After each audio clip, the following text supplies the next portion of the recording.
वो बट ज़्यादा है जो कि इसमें है। इसमें पकड़ते ही ये शाफ्ट हिल रही है, अगर आप ध्यान से देखोगे तो ये तो ये नहीं रहना चाहिए। अगर होगा तो ऑयल यहाँ से ही लीक होगा।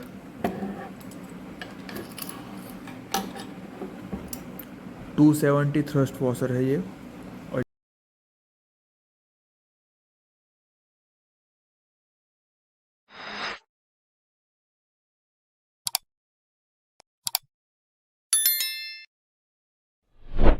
Hi friends, welcome back my new video. अभी आज का जो टॉपिक है वो टर्बो के रिलेटेड है। मतलब ये टर्बो कोर है हमारे पास। अभी ये टर्बो का फंक्शन क्या है वो सबको पता रहता है, इतना मेजर नहीं है। बट ये टर्बो कोर है तो इसके अंदर कौन कौन से पार्ट रहते हैं, उसका क्या क्या फंक्शन रहेगा, किस कंडीशन में टर्बो कोर फेल हो सकती है और उसका एक्चुअल रीज़न क्या हो सकता है, तो सभी के बारे में बात करेंगे। और एक एक पार्ट की डिटेल में एक्सप्लेन करूँगा आज, तो वीडियो के एंड तक बने रहना। ये पूरी टर्बो कोर है मेरे पास। अभी मैं आपको दिखाऊंगा ना कि ये हाउसिंग को अलग करेंगे हम और ये टर्बो कोर को दोनों तरफ से अलग कर देंगे। तो अलग करके अंदर भी 4-5 कंपोनेंट है, तो सभी के बारे में डिटेल में बात करेंगे। तो वीडियो के एंड तक बने रहना। वीडियो अच्छा लगे तो लाइक कर देना। अभी हमारे हमारे पास ऐसे दो पार्ट्स हैं जो कि आज के टॉपिक पे बहुत ही मेजर पार्ट्स हैं।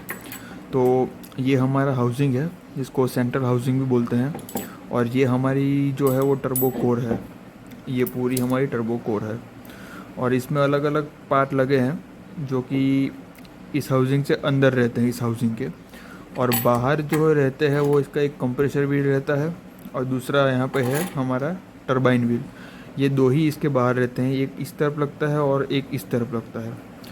तो दोनों को समझेंगे आज। पहले हमें हाउसिंग की बात करेंगे, तो हाउसिंग का कंस्ट्रक्शन देख लेते हैं पहले, उसके बाद उसका देखेंगे उसका वर्किंग क्या है।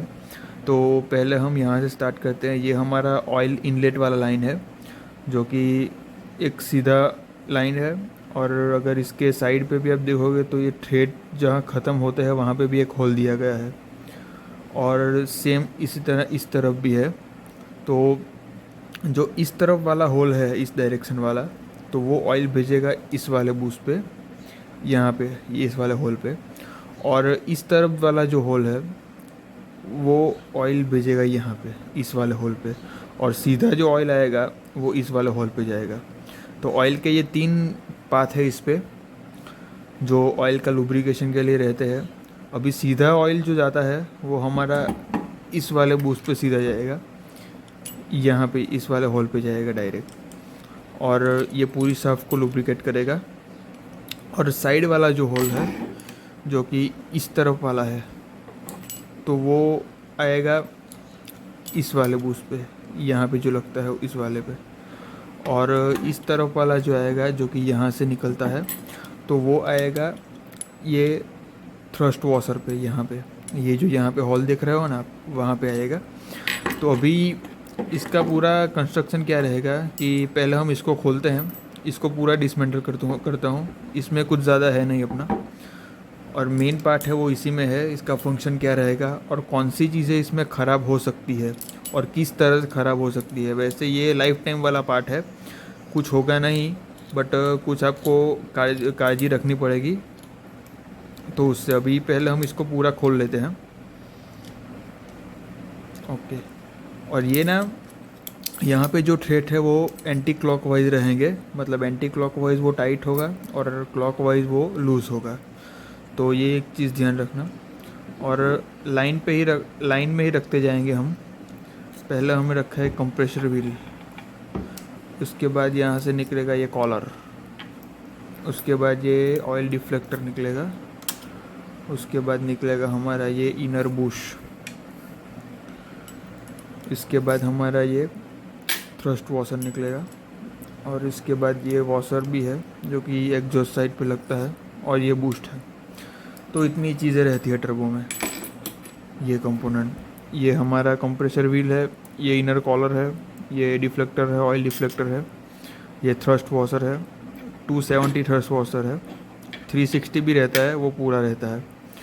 और ये इनर बूस है, ये दो, एक ये 2 इनर बूस है, और ये हमारी साफ्टिंग है पूरी, और ये टरबाइन व्हील है। अभी इसका फंक्शन क्या रहता है वो एकदम स्टार्टिंग से स्टार्ट करते हैं। तो पहले ये वाली टरबाइन पे एग्जॉस्ट गैस हमारा आएगा। ओके, यहाँ पे एग्जॉस्ट आएगा, इसको घुमाएगा और इसी के फिन्स के थ्रू बाहर निकल जाएगा। इसी के फिन्स के थ्रू बाहर निकल जाएगा। एग्जॉस्ट का इतना ही काम है टर्बो में, इसको घुमाना। ये अगर एक बार घूम गया उसके बाद फंक्शन शुरू होता है कंप्रेसर व्हील का। अभी होता ये है कि कंप्रेसर व्हील है, पहले कंप्रेसर व्हील का ही फंक्शन देख लेंगे, ये सब पार्ट का फिर आगे देखेंगे वीडियो में। अभी ये है, ये घूमेगा। तो अभी इसमें क्या आएगा कि यहाँ पे जो एयर रहेगी इस वाले ग्रूव में, अभी ये पूरा यहाँ से इस डायरेक्शन में घूमेगा, इस वाले डायरेक्शन में। तो यहाँ पे जो एयर है वो सीधा स्लाइड करके यहाँ पे आ जाएगी अगर ये इस डायरेक्शन में ज़्यादा तेज़ घुमा तो। और ये क्या करेगा कि यहाँ से अदर एयर को भी खींचेगा, और ये जो घूम रहा है तो यहाँ से सीधा स्लाइड करके इसका एयर का एक प्रेशर बना लेगा, जो कि इसका जो हाउसिंग रहता है वो इतना कवर कर लेता है इसे। ये अगर हाउसिंग में आप बिठा के देखोगे तो बाहर से आपको इतना ही टर्बो दिखेगा, जो कि मैं पिक्चर में दिखा रहा हूँ, इतना ही। तो ये घूमेगा और इंजन पे एक एयर का बूस्ट क्रिएट करेगा एज़ पर इंजन रिक्वायरमेंट। तो इसका यही काम है। अभी ये इतना सॉफ्टली वर्क कैसे करता है, इतना तेज़, तो वो देखते हैं। तो अभी इसको वापस हम असेंबल करते हैं क्योंकि तभी पता चल पाएगा।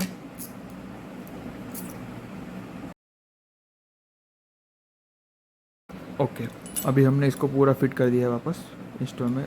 लूज़ ही रखा है बट आपको एक समझ में आएगा इसलिए। तो ये वाला वॉशर तो यहाँ पे ही लगेगा एग्जॉस्ट वाली साइड पे। अभी मेन होगा ये कि मैं वही बता रहा हूँ। अभी हमारा जो हाउसिंग है, अभी इस तरफ तो ऑयल निकलेगा शाफ्ट को लुब्रिकेशन करने के लिए, और सीधा भी शाफ्ट पे ही लुब्रिकेशन जाएगा। बट हमें देखना ये है कि ये इस तरफ जो ऑयल निकलेगा उसका क्या काम है। तो अभी देखते हैं क्या ये वाला जो है होल वो प्रॉपर इसके सामने आएगा, ये थ्रस्ट वॉशर के सामने, इस वाले होल पे ये यहीं पे प्रेशर बनाएगा। तो ये पहला काम ये करेगा कि इसके इनर वो बूस लगा है जो कि हमने लगाया, तो उसको लुब्रिकेशन करेगा। और अगर वो लुब्रिकेशन हो गया तो ये जो वॉशर है इस पे हल्का सा ऑयल का प्रेशर बनेगा, तो हल्का सा इस डायरेक्शन में ये प्रेस होगा। तो क्या होगा कि अगर टर्बो थोड़ा मतलब पुराना टर्बो है जो कि गाड़ी में लगा है और चल रही है गाड़ी कम्प्लीटली, तो उसमें क्या है, उसमें भी थोड़ा सा प्ले रहेगा, हल्का सा प्ले रहेगा उसमें। मतलब अगर आप यहाँ ये शाफ्ट को अगर पकड़ के ट्राई करोगे तो 1-2 सेकंड के बाद अगर आपको फील हो रहा है कि कुछ प्ले है तो वो नॉर्मल प्ले है, उससे टर्बो में कोई प्रॉब्लम आएगा नहीं। तो वो वाले प्ले की बात कर रहा हूँ। तो उससे क्या होगा कि ये शाफ्ट जैसे यहाँ से प्रेस होगा तो वो प्ले ख़त्म हो जाएगा, यहाँ पे एकदम 0-0 हो जाएगा। और उस टाइम पे ये पूरी शाफ्ट पे ऑयल का प्रेशर रहेगा। तो ऑयल का प्रेशर और ये जो यहाँ पे जो प्रेशर बना वो दोनों मिलकर इस प्ले को एकदम 0-0 कर देंगे। तो उससे क्या रहेगा कि ये प्रॉपरली इसकी वर्किंग रह पाएगी टर्बो में, क्योंकि ये बहुत तेज़ घूमता है। 2 या 3 लाख आरपीएम तक इसकी स्पीड रहती है आइडियल पे। अगर आइडियल पे से थोड़ा टोटल लेते हो तो उससे इसकी स्पीड बढ़ती है, इससे भी। तो इतनी इसकी स्पीड रहती है। तो इसका यही काम है। और इसके पीछे जो हमारी डिफ्लेक्टर प्लेट लगी है, जो कि मैं दिखाऊंगा अभी आपको,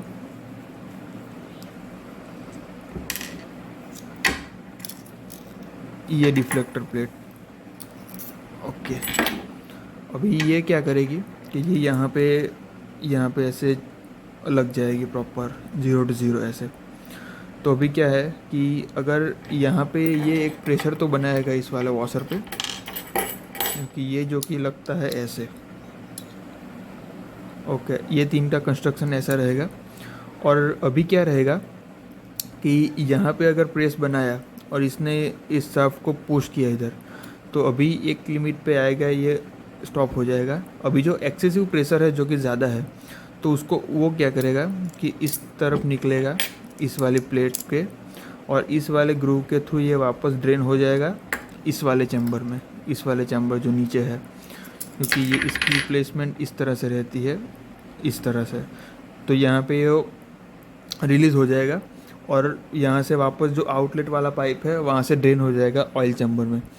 तो ये बहुत ही इम्पोर्टेंट रोल है ये थ्रस्ट वॉशर और डिफ्लेक्टर का। और ये जो थ्रस्ट वॉशर है वो 270 डिग्री का है।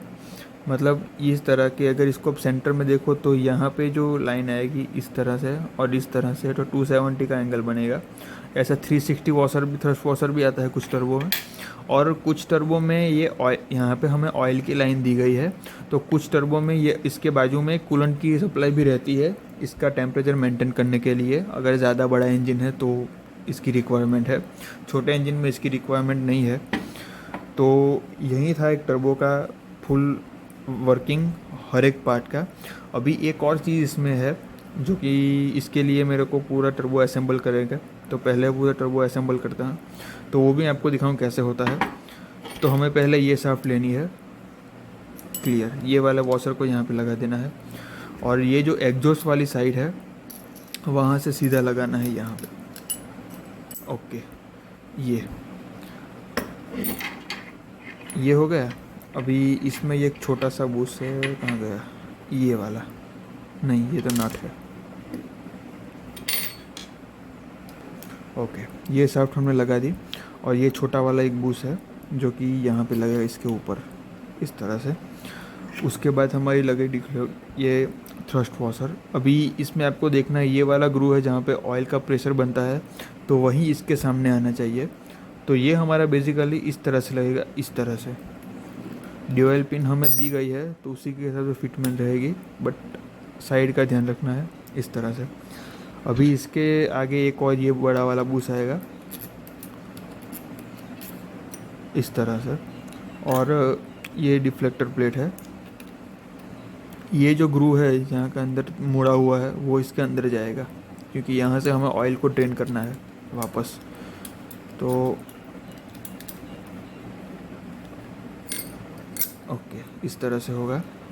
और अभी आएगा इसकी प्लेसमेंट, बट अभी क्या है कि यहाँ पे एक ओरिंग भी आएगी जो कि हमारे पास नहीं है अभी। इस पुराना टर्बो है तो इसमें नहीं है, ये पुराना टर्बो है, नया नहीं है। ये फिटमेंट होगी इसकी, और इसके बाद लगेगा सीधा कंप्रेसर व्हील। ओके, इस तरह। और ये नट को सिंपल यहाँ पे टाइट कर देना है। मैं फिर भी बता रहा हूँ, इसके एंटी क्लॉकवाइज थ्रेड है, तो एंटी क्लॉकवाइज ही घुमाना तभी ये टाइट होगा। ओके, अभी ये है। अभी टर्बो जो है हमारा प्रेशर डिफरेंशियल पे काम करता है। तो अभी क्या रहेगा कि इसके दोनों तरफ पे इक्वल प्रेशर रहना बहुत ज़रूरी है, इस तरफ पे भी और इस तरफ पे भी। तभी, क्योंकि क्या रहेगा कि यहाँ से ऑयल जाएगा, तो ये पॉसिबिलिटी है, भले ही इसमें ओरिंग और पिस्टन रिंग जैसा मटेरियल दिया है, बट ये चांसेस है कि ऑयल इस तरफ भी निकल सकता है और इस तरफ भी निकल सकता है। तो उसमें क्या रहेगा कि हमारा ऑयल जहाँ से एंटर हुआ वो बीच में चला गया, शाफ्ट को लुब्रिकेशन किया। अभी इसको ये यहाँ से लीक क्यों नहीं होता वो मैं बताता हूँ। ये प्रेशर डिफरेंशियल पे काम करता है। तो क्या रहेगा कि यहाँ से तो हमें एग्जॉस्ट का प्रेशर मिल रहा है इस वाली टरबाइन पे, तो ये घुमा रहा है, और यहाँ से ये जो घूमेगा तो ये एयर को सक करेगा, एयर को यहाँ सक करेगा। तो इस तरफ से भी एयर का एक प्रेशर जनरेट होगा, यहाँ पे दोनों तरफ से एयर का प्रेशर जनरेट होगा। तो वो क्या करेगा कि वो ऑयल को दोनों तरफ से बाहर नहीं निकलने देगा। अगर कोई भी एक साइड प्रेशर का डिफरेंस हुआ तो उस साइड से ऑयल लीकेज होगा, कंपलसरी होगा। तो अगर यहाँ पे है, इस वाले लाइन पे तो कोई ज़्यादा दिक्कत नहीं आएगी, क्योंकि ये एग्जॉस्ट निकलेगा और एग्जॉस्ट साइलेंसर के थ्रू बाहर निकल जाएगा, तो इसके प्रेशर में डिफरेंस इतना डिफरेंस नहीं आएगा अगर कैटालिटिक कन्वर्टर प्रॉपर काम कर रहा है तो, और जो कि ख़राब नहीं होता इतनी जल्दी। तो इस तरफ का कोई इश्यू नहीं है। इश्यू हमारा इस तरफ ही आएगा, क्योंकि यहाँ से क्या रहेगा कि यहाँ से एयर खींचेगा और इसके जो हाउसिंग रहेगा तो उसके थ्रू ये इंजन को बूस्ट देगा एयर का। तो अगर बूस्ट वाली लाइन में या फिर यहाँ से जो खींच रहा है एयर, उस वाली लाइन में कहीं से भी हल्की सी भी लीकेज होगी तो यहाँ से ऑयल लीक करेगा। ये बीच वाली शाफ्ट से मैं आपको बता रहा हूँ, ये ओके, यहाँ से ऑयल लीक करेगा अगर इसमें प्रेशर का डिफरेंस ज़रा सा भी आया तो ये एक चीज़ का ध्यान रखना है। अगर टर्बो हल्का सा ऑयल बाहर फेंक रहा है, तो टर्बो बदलने की ज़रूरत नहीं है, बट आपको चेक करना है कि क्यों ऑयल फेंक रहा है। और अभी बात करेंगे कि ये ख़राब कब होता है। तो वैसे तो इसकी लाइफ टाइम रहती है, इसका पार्ट की वो मटेरियल जो रहता है वो लाइफ टाइम तक ख़राब नहीं होता है। बट अगर आप एक चीज़ समझो, अगर ये ख़राब हुआ तो अभी क्या रहेगा, यहाँ से इंजन ऑयल जाएगा और यहाँ से इंजन ऑयल प्रॉपर बाहर निकलना चाहिए। अगर यहाँ से ऑयल प्रॉपर बाहर नहीं निकला तो ये ख़राब होगा। अभी यहाँ से किस कंडीशन में बाहर ऑयल नहीं निकलेगा वो देखते हैं। अगर इंजन में थोड़ा सा बैक कंप्रेसर है तो वो हम लोग ऑयल जो डालते हैं उस वाले गेज पे तो बैक कंप्रेसर आएगा ही आएगा, बट यहाँ से जो रिटर्न पाइप जाती है ऑयल की उस वाली लाइन पे भी वो बैक कंप्रेसर होगा। तो अगर मतलब इस पे बैक कंप्रेसर आएगा मतलब यहाँ से कंप्रेसर इधर जाएगा अंदर। तो अभी अंदर ऑयल यहाँ तक आ गया, ऑयल ने इसका काम कर दिया, लुब्रिकेशन किया, बट यहाँ से बैक कंप्रेसर अगर आ रहा है तो उस कारण क्या रहेगा कि ऑयल यहाँ से प्रॉपर बाहर नहीं निकल पाएगा। तो उस कंडीशन में ये टर्बो किसी भी एक साइड से ऑयल का लीकेज करेगा। मोस्ट पॉसिबिलिटी है कि इनलेट साइड से ही करेगा, क्योंकि एग्जॉस्ट साइड से तो यहाँ से हवा गैस का प्रेशर आएगा ही, तो पॉसिबिलिटी यहाँ से ही लीकेज होने की है। तो ये एक पॉसिबिलिटी है। दूसरी पॉसिबिलिटी ये है कि यहाँ से इंजन ऑयल अंदर जाएगा और पूरे ही शाफ्ट को लुब्रिकेट करके यहाँ से बाहर निकल जाएगा। मान लो गाड़ी में बैक कंप्रेशन नहीं है हमारा और ऑयल तो यहाँ से प्रॉपर बाहर निकल रहा है, तो दूसरा कंडीशन ये है कि हमारा बैड इंजन ऑयल है, इंजन ऑयल की क्वालिटी बैड है। तो वो क्या करेगा, क्योंकि ये कितने छोटे होल रहते हैं लुब्रिकेशन के लिए, वो आप देखो। अगर हल्का सा भी कचरा इसमें आया तो ये लुब्रिकेशन नहीं कर पाएगा और ये शाफ्ट तुरंत टूट सकती है, क्योंकि ये 2-3 लाख आरपीएम तक चलती है गाड़ी के। अगर उस टाइम पे इसको प्रॉपर लुब्रिकेशन नहीं मिला तो ये विथिन मिनट ही टूट जाएगी, उसमें ज़्यादा देर नहीं लगेगी। और अगर ऑयल का प्रेशर भी लो रहा तब भी ये टूट सकती है। मतलब कि इसमें ना आपका इंजन ऑयल ही इम्पोर्टेंट रोल प्ले करेगा, क्योंकि अगर 10,000 किलोमीटर उसका टाइम पीरियड है तो उसके बाद क्या रहेगा कि ऑयल की प्रॉपर्टी ख़त्म हो गई होगी और ऑयल की क्वालिटी बिगड़ गई है। तो उस टाइम पे अगर 1,000 आप ज़्यादा चलाओगे, 2,000 ज़्यादा चलाओगे, तो वो 2,000 किलोमीटर जो ज़्यादा चल रही गाड़ी, तो उसका इम्पैक्ट पड़ेगा इस टर्बो पे। और वापस आपने अगर ऑयल चेंज करवा लिया तो कोई इश्यू नहीं आएगा, वापस इसको नया ऑयल मिलेगा अच्छी क्वालिटी का, तो वापस ये प्रॉपर वर्किंग में आ जाएगा। और सेकंड टाइम भी आप यही चीज़ कर रहे हो कि 2-3 हज़ार ज़्यादा चलाएंगे तो वो 2-3 हज़ार वापस इस पर इम्पेक्ट करेगा। तो ये प्रोसीजर अगर चलती रही लॉन्ग टाइम तक तो ये टर्बो की लाइफ रहती है 2 या 3 लाख, वहाँ तक ख़त्म हो जाएगी। अगर आप 2-3 हज़ार ज़्यादा चला के भी ऑयल चेंज करवा रहे हो तो की बात है। और अगर 10,000 पे अगर आप चेंज करवा ही रहे हो, 200-300 किलोमीटर ज़्यादा घूम गई आपकी गाड़ी मुश्किल से, उस टाइम पे ये इसकी कैपेसिटी है 4-5 लाख तक की, तो वहाँ तक इसको ये ख़राब नहीं हो सकता। और अगर 10,000 से पहले ही आप ऑयल चेंज करवा रहे हो, मतलब ये 9,000 या 8,000 पकड़ के चल लो, तो उस टाइम पे क्या रहेगा कि आप ये समझ लो कि हम टर्बो ख़राब ऑयल दे ही नहीं रहे। अगर ऑयल ख़राब हुआ उससे पहले ही हम नया ऑयल डाल देते हैं तो टर्बो को एक अच्छा ही ऑयल मिलेगा एनी टाइम। तो उस कंडीशन में ही ये लाइफ टाइम चलेगा टर्बो आपका, अब गाड़ी का। तो ये एक चीज़ ध्यान रखनी है कि मैंने बता दिया आपको कौन सी कंडीशन में टर्बो फेल हो रहा है और क्या फेल होगा, और क्या फेल होगा वो भी मैं बता देता हूँ। कि ये जो इनर बूस है इसके, ये इनर वाला जर्नल बेयरिंग बोलते हैं इसको, तो ऑयल प्रॉब्लम तो ऑयल की वजह से ही आएगी। तो पहले ये बूस ही घिस जाएगा, अगर ये बूस घिस गया तो टर्बो में प्ले आ जाएगा। अभी ये 0-0 है, इसमें प्रॉब्लम कुछ और है, अभी इसमें 0-0 है तो इसमें प्ले नहीं है। अगर इसमें हल्का सा भी प्ले आ गया तो ये इनपुट शाफ्ट वाली है, तो ये क्या है स्पिनिंग होते होते चलेगी, तो उससे क्या होगा कि ऑयल यहाँ से बाहर निकल जाएगा इनपुट वाले शाफ्ट में। तो ऑयल का प्रेशर कम होगा, धीरे धीरे ऑयल का प्रेशर कम होगा तो प्रेशर डिफरेंशियल में भी डिफरेंस पड़ेगा, तो उसके लिए इसमें प्ले आ जाता है। तो हल्का सा प्ले है तो चलेगा, कितना प्ले होना चाहिए वो भी मैं बता दूँ। अभी मानो कि ये शाफ्ट है आपकी, ओके, ये शाफ्ट है आपकी। अभी आप गाड़ी में इसको खोलोगे तो यहाँ तक आपका हाथ जाएगा, इससे ज़्यादा हाथ नहीं जाएगा आपका। तो आपको इसको क्या है कि सिंपली पकड़ना है इसको और हिला के देखना है। अगर 1-2 सेकंड के बाद आपको फील होगा कि इसमें नॉर्मल प्ले है तो वो ठीक है, वो नॉर्मल प्ले है, वो चलेगा, वो डिफरेंस सेट कर लेगा टर्बो अपने आप ऑयल के प्रेशर से, तो वो ठीक है। बट अगर आप जैसे ही पकड़ रहे हो और तुरंत ही ये हिल रही है तो वो नहीं चलेगा, वो रिप्लेस करना पड़ेगा। और अगर ये बूस्ट ज़्यादा घिस गया तो टर्बो सीटी मारेगा, सीटी सुनाई देगी आपको बाहर, तो उस कंडीशन में भी टर्बो को रिप्लेस करना है। तो ये चीज़ ध्यान रखनी है। तो मैंने आपको सभी चीज़ बता दी, इसमें कौन से कंपोनेंट लगते हैं, कौन से कंपोनेंट का क्या काम है, ओवरऑल टर्बो की वर्किंग क्या रहती है, किस तरह से वर्किंग रहती है, किस तरह से ख़राब होता है, क्या ख़राब होता है और आपको क्या काळजी रखनी है। तो आई होप वीडियो आपको पसंद आया होगा।